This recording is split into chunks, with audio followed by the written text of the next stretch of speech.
बिस्मिल्लाहिर्रहमानिर्रहीम।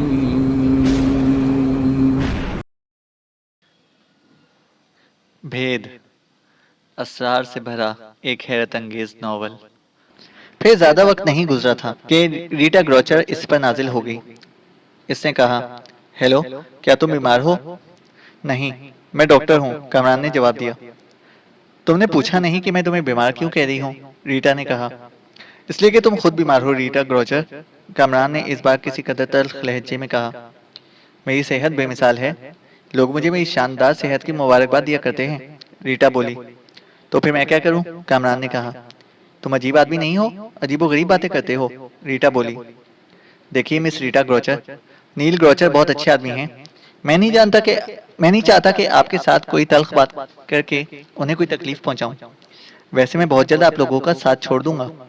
मैं आपके लिए मजबूर नहीं हूँ। कितनी ही बार मैं आपसे कह चुका हूँ कि मैं सिर्फ आपका एहतराम कर सकता हूँ।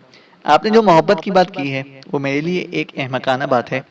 मैं इस मंजिल का राही नहीं हूँ, कामरान ने कहा। कोई फर्क नहीं पड़ता, मैं अपना काम करती रहूंगी, तुम अपना काम करते रहो। और जहां तक तुम जाने की बात करते हो तो बस मैं तुमसे कह देती हूँ कि इस बार तुम कहीं नहीं जाओगे। कामरान को हंसी आ गई। पता नहीं ये इस्तेहकाक किस बुनियाद पर जमाया जा रहा था। पागल ही लड़की मालूम होती है। बहरहाल लड़कियां आमतौर से पागल ही हुआ करती हैं। फिर इसके बाद वक्त गुजरता चला गया। रीटा झिंझिलाकर चली गई और ये कामरान के हक में बेहतर हुआ।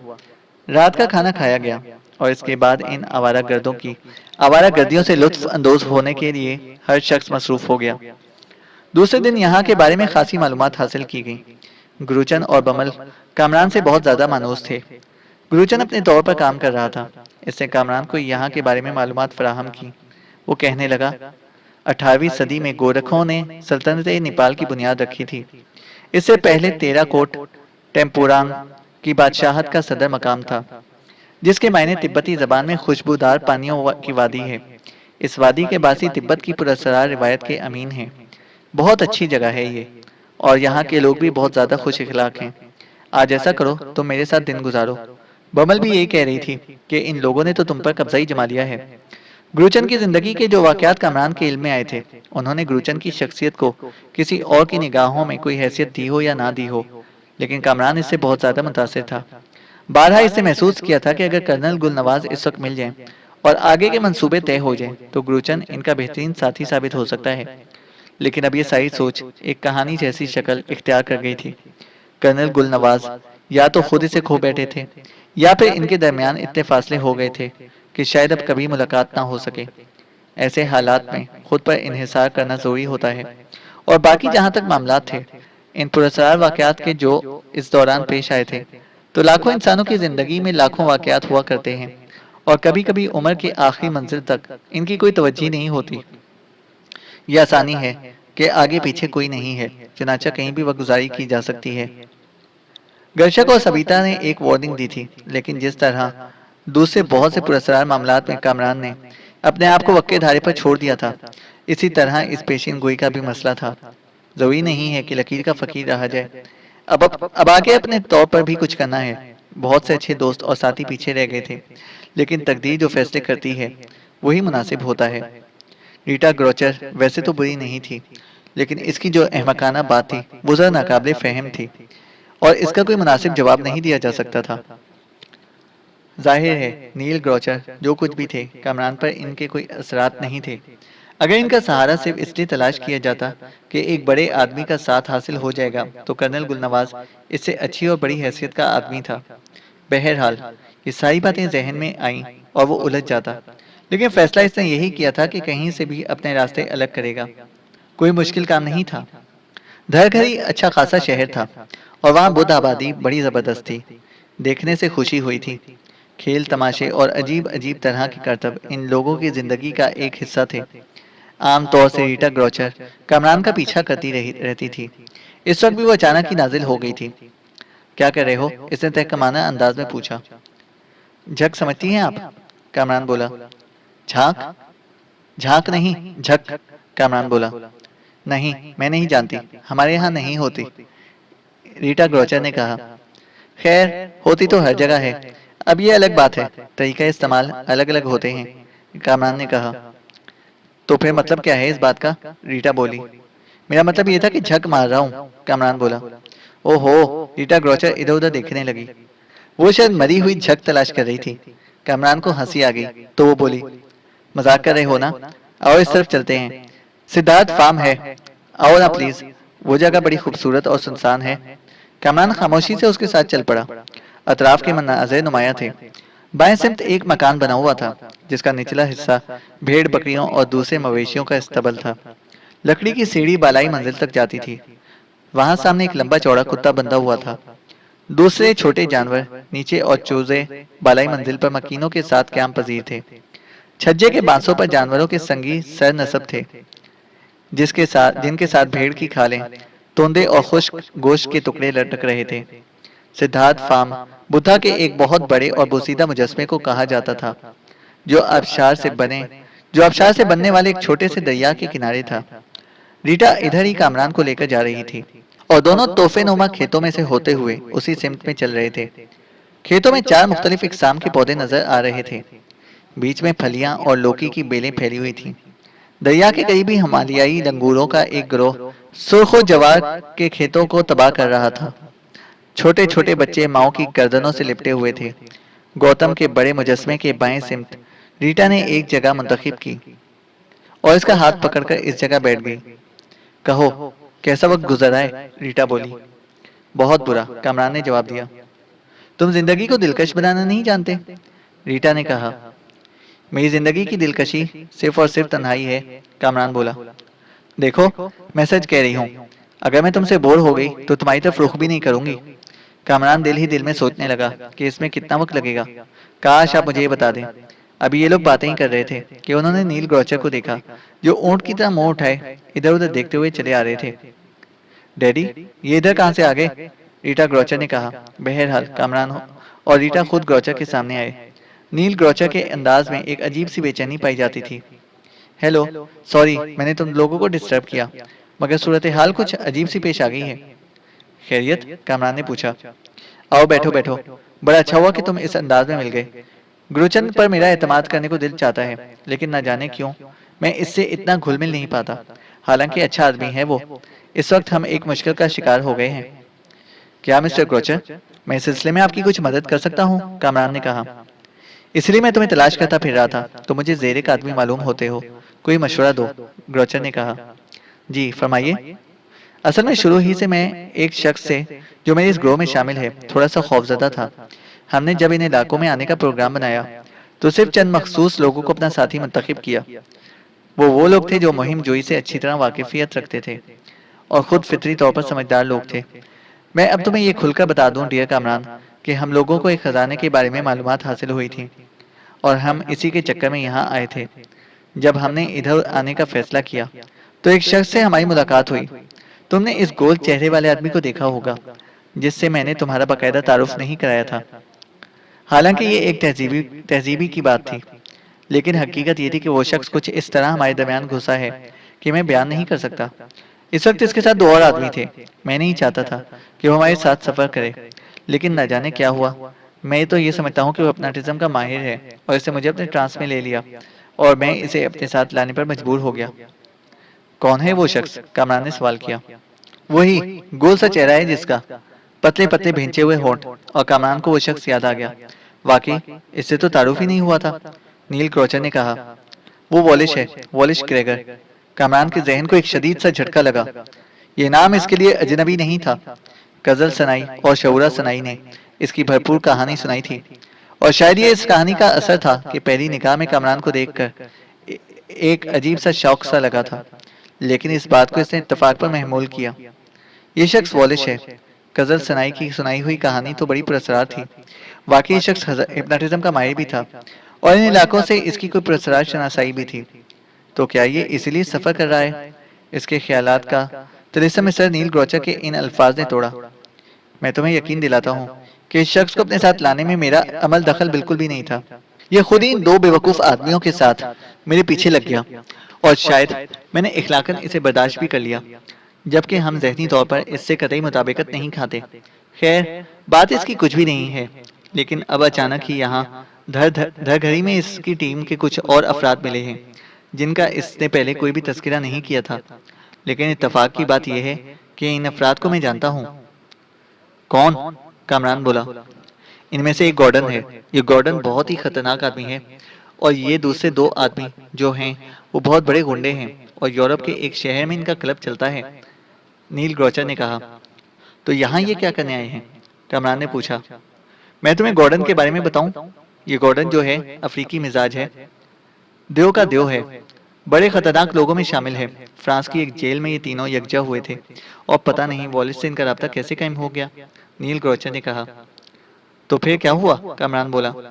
बस अचानक ही हमारे कैंप में पहुंच गए और वॉलिस ने इन तीनों से मेरा तारुफ कराया।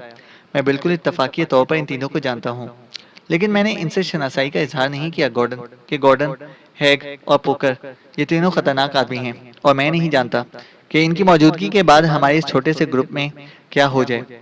वैसे मैं तुम्हें बताऊं कामरान, बल्कि बता चुका हूं कि हम खजाने की तलाश में आए थे, लेकिन अब यूं लगता है जैसे हम मौत की तलाश में इधर आए हों। नील ग्रोचर ने कहा। नहीं नहीं, आप इस कदर बददिल ना हो मिस्टर नील ग्रोचर, कामरान बोला। क्या बताऊं दोस्त, इतने इतने खतरनाक लोग अगर हमारे दरमियान शामिल हो जाएं, तो फिर क्या जो सोचा जा सकता है। जी, कामरान बोला। कामरान, तुमसे एक दरख्वास्त करना चाहता हूँ। मैं 100% इस बात के लिए तैयार हूँ कि यहाँ से मुहिम को अधूरा छोड़कर वापसी हो जाए तो कोई हर्ज नहीं। लेकिन अगर तुम कुछ अरसे तक मेरा साथ दे दो तो शायद आगे चलकर भी कोई मुनासिब तरीका कार सोचने में कामयाब हो जाऊं। नील ग्रोचर बोला। आप गॉर्डन से बहुत ज्यादा खौफजदा हैं, कामरान बोला। नहीं, मेरी बेटी मेरे साथ है। इसके अलावा तुम यूं समझ लो कि हमारी तो कोई कुवत ही नहीं है। अब तो ये समझ लो कि वो जो चाहें करेंगे, हमें वही करने पर मजबूर भी होंगे, क्योंकि गॉर्डन जैसा आदमी इनके साथ है। नील ग्रोचर ने कहा। बहरहाल, आपने बहुत अच्छा किया है कि मुझे अपने मामले में शरीक कर लिया, वरना बड़ी परेशानी हो जाती। और कामरान ने कहना चाहा। मैं कह तो रहा हूँ कि मेरे तो आसान खता हो गए हैं। मेरी समझ में नहीं आता कि मैं क्या करूँ। अब यहाँ से मैं अचानक ही वापसी का फैसला करता हूँ तो ये भी हो सकता है कि वो लोग हमारे साथ जबरदस्ती करें। कामरान सोच में डूब गया। फिर से गॉर्डन, हैग और पोकर को देखा। गॉर्डन तो वाकई बहुत खतरनाक शख्सियत का मालिक था। कोयले की तरह काला, भयानक नकुश और तनोतोष खुदा की पनाह। इतना ज्यादा के लगता था कि कई आदमी मिलकर एक हो गए हैं। कामरान ने ग्रोचन को भी किसी कदर तशवीश का शिकार देखा। ग्रोचन ने पता नहीं मिस्टर नील ग्रोचर से कुछ कहा या नहीं, लेकिन मौका मिलते ही वो और बमल कामरान के पास पहुंच गए। कहिए मिस्टर कामरान, सैर हो रही है?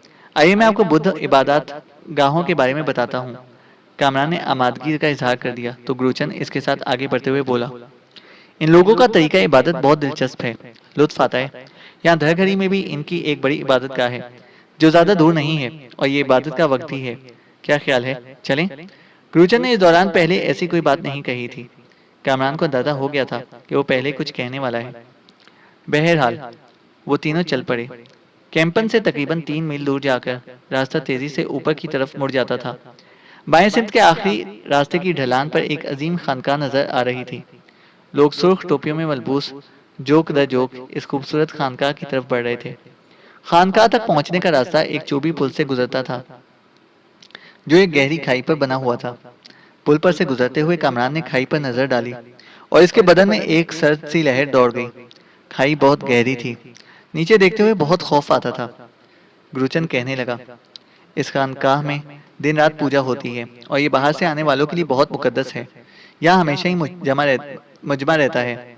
इस वक्त जो लोग तुम्हें नजर आ रहे हैं वो सिर्फ धरगरी के बाशिंदे नहीं हैं, गुरुचन ने कहा। हूँ, कमरान बोला। चूबी पुल को अबूर करके वो दूसरी सिमत पहुंच गए और फिर इन बेशुमार इंसानों के हजूम में दाखिल हो गए। खानकाह के बुलंद मीनारों के सुनहरी कलश अब रोशनी में जगमगा रहे थे और इनकी लो आसमान को छूती हुई महसूस हो रही थी। गुरुचन ने कहा, ये किलिस खालिद सोने के हैं। जाहिर है गुरुचन, तुम्हें इनके बारे में काफी मालूमात हासिल होंगी। पहले भी आते तो रहे होगे, कामरान बोला। अक्सर। मैंने कितनी ही बार इस खानकाह को अंदर से भी देखा है।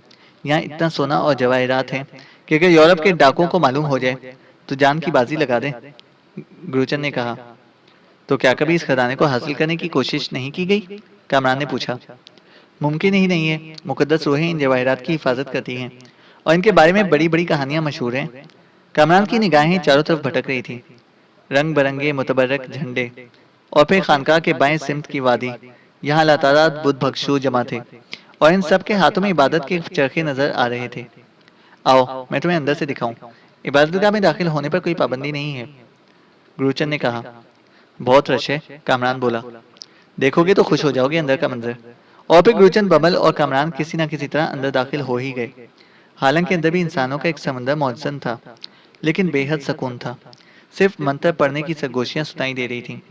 लातादाद सोने के छोटे बड़े बहुत से बुत अस्तादा थे, जिनके जिस्मों पर जगह जगह हीरे जड़े हुए थे। एक पुरस्कार हैबत पूरे माहौल पर छाई हुई थी। काफी देर तक वो इस माहौल से लुत्फानंदोज होते रहे और फिर वहां से बाहर निकल आए। इस बात की गुंजाइश नहीं थी कि कहीं और जाते, चुनाचा बस टहलते हुए खासे फासले पर पहुंच गए। गुरुचंद ने कहा, क्या जहनी तौर पर मुतमईन हो? हाँ गुरुचंद, तुम जो कहना चाहते हो खुलकर कहो, कामरान बोला।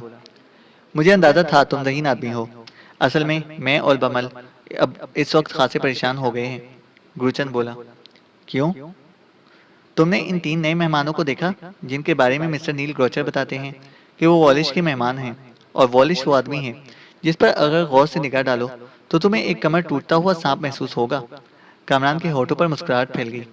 फिर इसने कहा, अच्छी तशबीह दी है तुमने, और मैंने इन तीनों को भी देखा है, कामरान बोला। ये वॉलिश मुझे अच्छा आदमी नहीं मालूम होता। बात सिर्फ मिस्टर नील ग्रोचर की थी। मैं अपने बारे में तुम्हें बता चुका हूँ। भीख नहीं मांग रहा, आराम की जिंदगी बसर कर रहा हूँ। फितरतन मुहिम जो हूँ, इसलिए नील ग्रोचर का साथ कबूल कर लिया। लेकिन अगर गॉर्डन जैसे लोग इस मुहिम में शामिल हो जाएं, तो फिर मसला बन सकता है। ना सिर्फ मेरे लिए, बल्कि बाकी लोगों के लिए भी, क्योंकि ये लोग अच्छे आदमी नहीं हैं, गुरुचर ने कहा। हाँ, मुझे भी इसका अंदाजा है, कमरान बोला। बमल कहती है कि हमें फौरन इनसे जुदा हो जाना चाहिए, गुरुचर ने कहा। असल में मेरे बारे में भी इन्हें मालूमात हासिल हो चुकी हैं। यानी इन लोगों से मुलाकात हुई थी और मिस्टर नील ग्रोचर एक तरह से जबरदस्ती मेरे मोहसिन बन गए। अब सवाल ये पैदा होता है कि करना क्या चाहिए, कमरान बोला। वैसे तो खामोशी से गायब हुआ जा सकता है। बात सिर्फ इसी शरीफ आदमी की है जिसका नाम नील ग्रोचर है, ग्रोचर ने कहा। थोड़ा सा वक्त का इंतजार कर लो, देखते हैं कि आगे क्या होता है। नील ग्रोचर को बता देंगे। वैसे मैं समझता हूँ कि वो खुद भी खासा बददिल हो गया है और मुमकिन है यहाँ से वापसी का सफर शुरू कर दे, कामरान ने कहा। मेरे ख्याल में यही इनके हक में बेहतर होगा, गुरुचर ने कहा और फिर बोला। और मेरे दोस्त कामरान, मैं तुम्हें बता रहा हूँ, बल्कि बता चुका हूँ कि वाकई मुझे इस शख्स से कोई दिलचस्पी नहीं है। ये लोग जिस जगह बैठे हुए थे वो इसकी इबादतगाह से काफी फासले पर थे और इनकी कैंपन से भी। लेकिन कमबख्त रीटा ग्रोचर पता नहीं फिजा में सूंघने की कुवत रखती थी या क्या बात थी। वो थोड़े ही फासले पर आती हुई नजर आई और सबसे पहले कामरान की निगाह ही इस पर पड़ी और इसके मुंह से निकला, ओ माय गॉड। इसके इन अल्फाज पर बमल और गुरुचर ने अचानक मुड़कर उधर देखा और वो बोला, रीटा ग्रोचर, क्या हुआ? गुरुचर ने कहा। मैं बता सकती हूँ, बमल मुस्कुराकर बोली। क्यों, खैरियत? अगर मैं शादीशुदा ना होती और गुरुचंद से मोहब्बत ना करती तो यकीनी तौर पर मिस्टर कामरान मेरे मरकज निगाह होते। I am sorry dear Kamran. एक औरत, तुम्हारे अंदर जो कशिश है, मैं सिर्फ इसके बारे में बता रही हूँ गुरुचंद को। गुरुचंद, नाराज होने की जरूरत नहीं है, बमल ने कहा। पागल हो तुम। तो क्या रीटा ग्रोचर? गुरुचंद ने पूछा। मैं इस लड़की को रीड कर चुकी हूँ। हालांकि मैंने इसे दूर दूर से देखा है, लेकिन जब भी इसकी निगाह मिस्टर कामरान पर पड़ती है, बस मैं इस निगाह को लफ्जों में बयान नहीं कर सकती। वैसे मिस्टर कामरान, रीटा तो बुरी नहीं है, बमल ने कहा। आप प्लीज इस वक्त मुझे इससे बचाएं। मैं ज़हनी तौर पर मुतमईन नहीं हूँ और कुछ सोचना चाहता हूँ, कामरान ने कहा। तो फिर हम ऐसा करते हैं कि इसे बहला फिसला कर ले जाते हैं। तुम इस बड़े से पत्थर के पीछे चले जाओ, बाद में कैंप आ जाना। हाँ, ऐसा ही करो, मैं तुम्हारा शुक्रगुजार होऊंगा, कामरान ने कहा और गुरुचन और बमल वहां से चल पड़े। फिर उन्होंने रीटा को क्या समझाया और क्या कहा कि वो मायूसी से उसके साथ चल पड़ी। शुक्र था कि इसे कामरान को यहाँ नहीं देखा था। कामरान पत्थर पर बैठा इन्हें दूर जाते हुए देखता रहा। इसे गहरी गहरी सांसें भरी थी और सोच में डूब गया था। लेकिन अचानक इसी वक्त उकुब से कुछ आहटें उभरी और वो चौंक पड़ा। इसे हैरान निगाहों से उन्हें देखा। 7 औरतें थीं, मकामी मखसूस पुजारियों के लिबास में मलबूस। इनके हाथों में थालियां थीं और इन थालियों में चिराग रोशन थे। दरमियान में मोती सजे हुए थे। हैरत की बात थी कि इनकी निगाहें कामरान पर लगी हुई थी। इनमें से हर एक का चेहरा कामरान के लिए अजनबी था। फिर वो सातों इस पत्थर के गिर्द खड़ी हो गई जिस पर कामरान बैठा हुआ था और इसके बाद उन्होंने मध्यम आवाजों में कुछ कहना शुरू कर दिया। साथ ही वो हाथों में जलती हुई थालियों को लहरा रही थी। कामरान अहमकों की तरह उन्हें देखता रहा। वो गाना गाती जाती थी और थालियों में पड़े हुए मोतियों को कामरान की तरफ उछालती जाती थी। वो मोती कामरान के जिस्म से टकराकर जमीन पर गिर रहे थे। वो कोई 10 मिनट तक ये कार्रवाई करती रही और इसके बाद उन्होंने थालियां जमीन पर रखी और कामरान के सामने सज्जारेज हो गई और इनकी आवाजें उभर रही थी। परम प्रभात, धर्म वस्तु, पाताल परमति, जे हो पाताल परमति। अपने रास्ते पर चलते रहो कि यही ज्ञान ध्यान का रास्ता है। जे परम परखना, पाताल परमति, जे हो, जे हो, जे हो। इसके बाद वो अपनी जगह से उठी और आहिस्ता आहिस्ता कतार बनाकर एक तरफ चल पड़ी।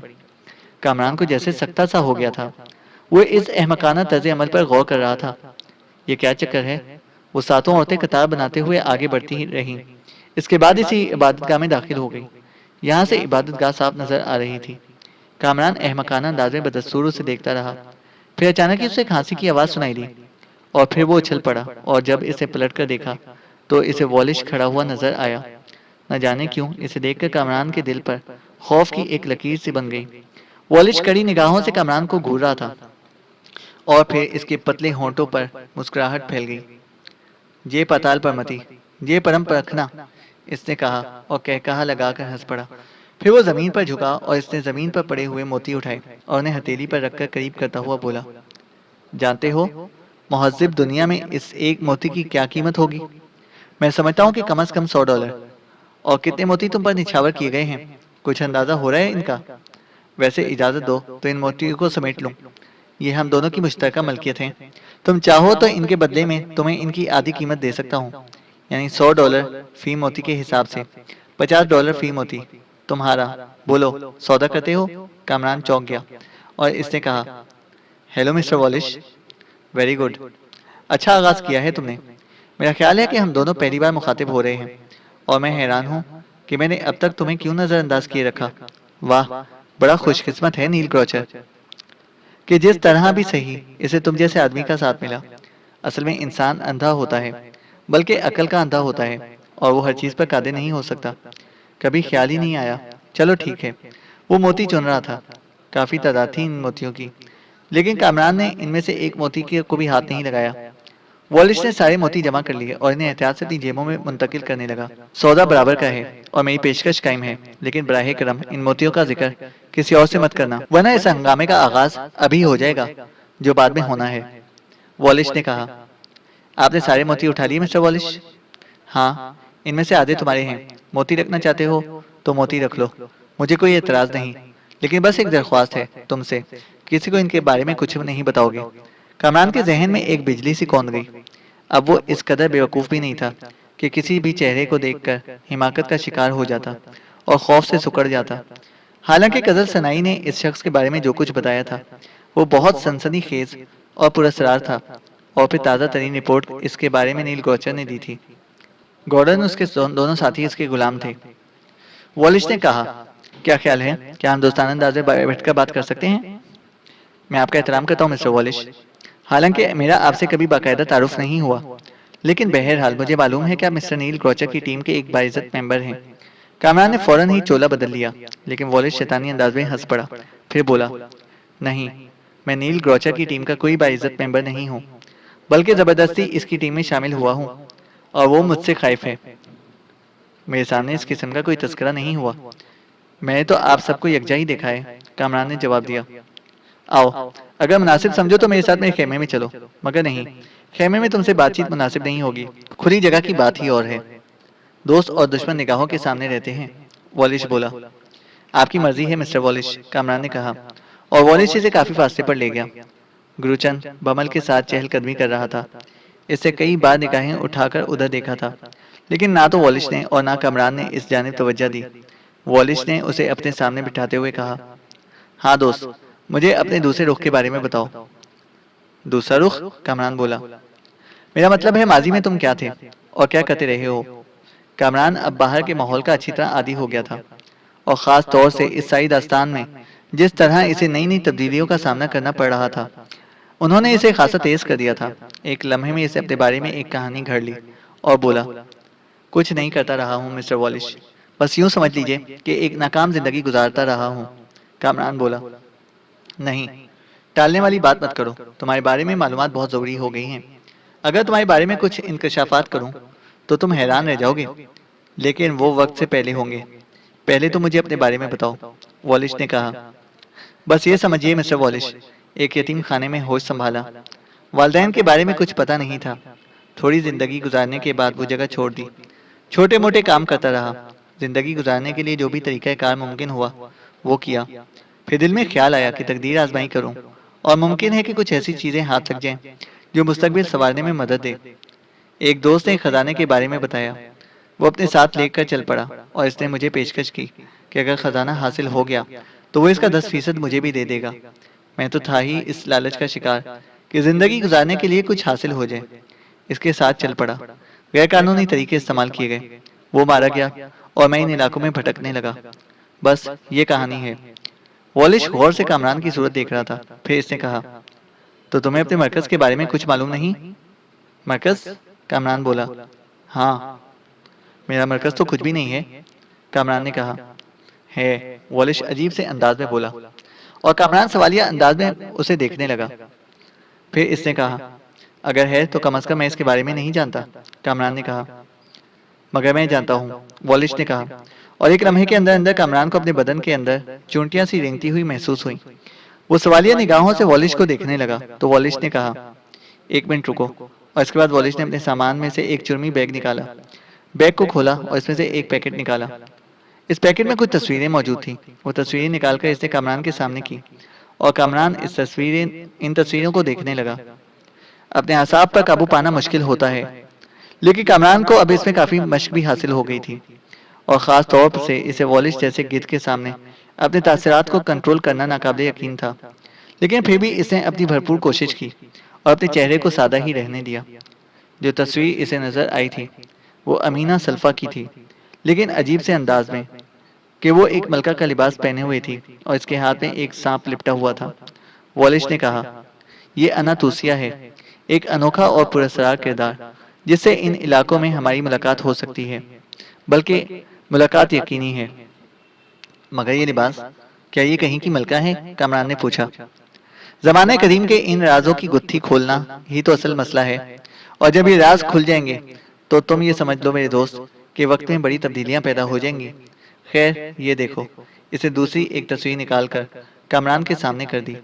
ये तस्वीर काफी धुंधली थी और यूं लगता था जैसे कैमरे से ना बनाई गई हो, बल्कि किसी फनकार की नक्काशी हो। पहली तस्वीर भी ऐसी ही थी, लेकिन इसमें गर्शक और सविता को साफ पहचाना जा सकता था। इसने ये तस्वीर भी कामरान के हाथ से ले ली और फिर आखिरी तस्वीर उसे दिखाई, और ये तस्वीर खुद कामरान की तस्वीर थी, लेकिन हाथ से बनाई हुई। नकूश में हल्की सी तब्दीली थी, लेकिन एक लम्हे में इसे पहचाना जा सकता था। कामरान इन तस्वीरों को देखकर हैरत से वॉलिश को देखने लगा था और फिर बोला, मैं इनमें से किसी को नहीं पहचानता। इसे भी नहीं? वॉलिश ने कामरान की अपनी तस्वीर की तरफ इशारा किया। नहीं, मैंने इस शख्स को कहीं भी नहीं देखा। गौर से देखो। एक मिनट। वो फिर अपनी जगह से उठा और इस बार इसने एक आईना निकालकर कामरान के सामने कर दिया। इसका क्या करूं? अपना चेहरा देखो और फिर इस तस्वीर को देखो। कामरान ने इस वक्त बेहतरीन अदाकारी का मुजाहिरा किया था। वो फीकी हंसी हंसकर बोला, हाँ, इसके कुछ नकूश तो मुझसे मिलते जुलते हैं, मगर। वॉलिश ने तस्वीर कामरान के हाथ से ले ली। यही तो मुझे मालूम करना था कि इसके नकूश तुमसे क्यों मिलते जुलते हैं। वॉलिश बोला, अरे, क्या आप मुझ पर किसी किस्म का शक कर रहे हैं मिस्टर वॉलिश? शक नहीं, मैं हैरान हो रहा हूँ। पहला किरदार मिला है मुझे जिसे मैं बरसों से तलाश कर रहा हूँ, और वो तुम हो। देखो दोस्त, तुम्हारा माजी कुछ भी रहा हो, तुम्हारी हैसियत कुछ भी हो, तुम कह चुके हो कि तुम्हारा वो दोस्त मर चुका है जो तुम्हें खजानों के लिए लेकर यहाँ तक पहुँचा था, लेकिन मैं जिंदा हूँ। मुझे अपना वही दोस्त तस्वुर करो, मेरे साथ रहो। यूं समझ लो कि मिस्टर नील ग्रोचर की इस टीम में तुम मेरे साथ हो। खजाना मैं तुम्हें दूंगा। वॉलिश कहता चला गया। अगर ऐसी बात है मिस्टर वॉलिश, तो आप मुझे अपने बेहतरीन जानिसारों में पाएंगे। मैं जिंदगी की परवाह नहीं करता, लेकिन अगर जरूरत पेश आई तो मैं आपके लिए जिंदगी की बाजी लगा दूंगा। कामरान बोला, फिर हाथ मिलाओ, आज से तुम मेरे साथी हो। वॉलिश ने अपना हाथ आगे बढ़ा दिया तो कामरान ने इसका हाथ अपने हाथ में ले लिया।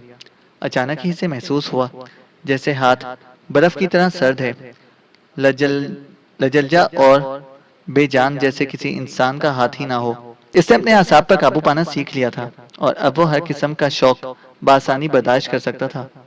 वॉलिश बहुत मुतमईन नजर आने लगा। फिर बोला, मुझे यहाँ कुछ ऐसे लोगों की तलाश है जो इन खजानों की तलाश में निकले हुए हैं। इनके पास बेहतरीन नक्शे और बेहतरीन जराए हैं। मेरे असल हरीफ वही हैं। गो मैं इनके बारे में बहुत ज़्यादा नहीं जानता, लेकिन बहरहाल थोड़ी बहुत मालूमात मुझे इनके बारे में हैं। समझ लो, हमें इनके रास्ते में रोकना होगा। मेरे कुछ साथी जो मेरे लिए बड़ी तकवीत का बायस हैं आ चुके हैं, और मैंने इन्हें इनकी तलाश में रवाना कर दिया है। तुमने गॉर्डन हैग और पोकर को देखा होगा। ये 3 अफराद हैं, लेकिन मैं इन्हें 30 कहता हूँ। खास तौर से गॉर्डन, वो बेमिसाल शख्सियत का मालिक है। इसे अपनी ज़िंदगी में इतने कत्ल किए हैं कि वो खुद गिन नहीं सकता। खैर, मैंने तुमसे झूठ नहीं बोला। तुम्हारी जानिब मैं इसलिए मुतवज्जा हुआ हूँ कि तुम मुझे इस तस्वीर से मुशाबा नजर आए हो। मुझे शुबा है कि अनातुसिया भी आ गई है और गॉर्डन इसी की तलाश में निकला हुआ है। अब तुम ऐसा करो, अपने मामलात जारी रखो, लेकिन जिंदगी की हर मुश्किल को भूल जाओ। मेरे साथी हो, मैं हर तरह तुम्हारा ख्याल रखूंगा। वॉलिश कहता चला गया। बहुत बहुत शुक्रिया। आपने मुझे बड़ी तकवीत दी है मिस्टर वॉलिश, और आप देखेंगे कि मैं वाकई आपका बेहतरीन साथी साबित होऊंगा। कामरान बोला। मुझे यकीन है। वॉलिश ने एक बार फिर इससे हाथ मिलाया और फिर दोनों वहां से उठ गए। फिर इसके बाद कोई खासी तब्दीली नहीं हुई थी। अलबत्ता मोहतरमा रीटा ग्रोचर आ गई और कामरान से फलसफा बिगाड़ने लगी। मैं नहीं समझती कि तुम्हारा नजरिया क्या है। असल में हम किसी बहुत खूबसूरत चीज में बद नाशे को मुंसलिक कर देते हैं। मैं तुमसे बहुत मुतासिर हूँ और चाहती हूँ कि इस खुश्क और वीरान सफर में तुम मेरे हकीकी साथी बन जाओ। मुझे बताओ भी रीटा कि ये तुम तमाम लोग इन जंगलों में क्यों भटक रहे हैं। कामरान बोला। बस दीवांगी है दीवांगी, और कुछ नहीं। ये सब दुनिया की हर चीज़ से मालामाल होने के बावजूद और दौलत कमाना चाहते हैं, और ये खुद भी नहीं बता सकते कि वो इस दौलत का क्या करेंगे। मैं तो कहती हूँ कि तुम इन लोगों का साथ छोड़ दो। तुम अपनी मर्जी से जियो।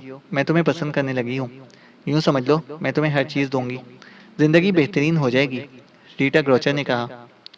देखते हैं कि हम आगे क्या कर सकते हैं। कामरान ने बात को टालने की कोशिश की। बहरहाल इसके बाद यहाँ से आगे निकलने का फैसला किया और खेमे वगैरह उखाड़ कर सफर का आगाज कर दिया गया। धर्मघरी से आगे के सफर का अंदाजा नहीं हो रहा था कि अब कहाँ जा रहे हैं, लेकिन मोहतरमा रीटा ग्रोचर ने बदस्तूर कामरान पर सवारी गांठ रखी थी। वो कामरान के साथ साथ चल रही थी और बाहर के मनाजिर से लुत्फ अंदोज हो रही थी। हिमालय की बर्फ पोश चोटियां आसमान की बुलंदियों को छूती हुई नजर आ रही थीं, और इनके दामन में सैकड़ों राज मदफून थे।